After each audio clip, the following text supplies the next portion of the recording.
সবারই সুবিধা হবে। আপনার নাম এই পরিচয় কি? মোহাম্মদ সালাউদ্দিন খান মুহিব।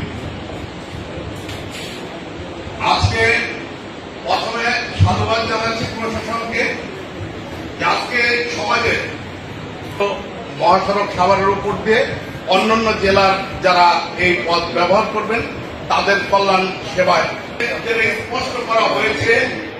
জেলাগুলো উপকৃত হবে সেটার প্রত্যাশায় আমাদের দুঃখ কতটুকু বুঝবে, আমরা কি কষ্টে আছি।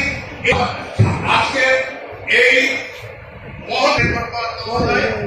দেশপ্রেমিক বিষয় এখানে সাবেক উপজেলা চেয়ারম্যান এবং তিনি রাজনীতিবিদ, পাশাপাশি তিনি উপজেলা যখন ছিল থানা বিভক্ত ছিল না। ধন্যবাদ আপনাকে। আপনি স্পেসিফিক পয়েন্টে একটু বলেন, কারণ এখানে অনেকের কথা বলবে আপনাদের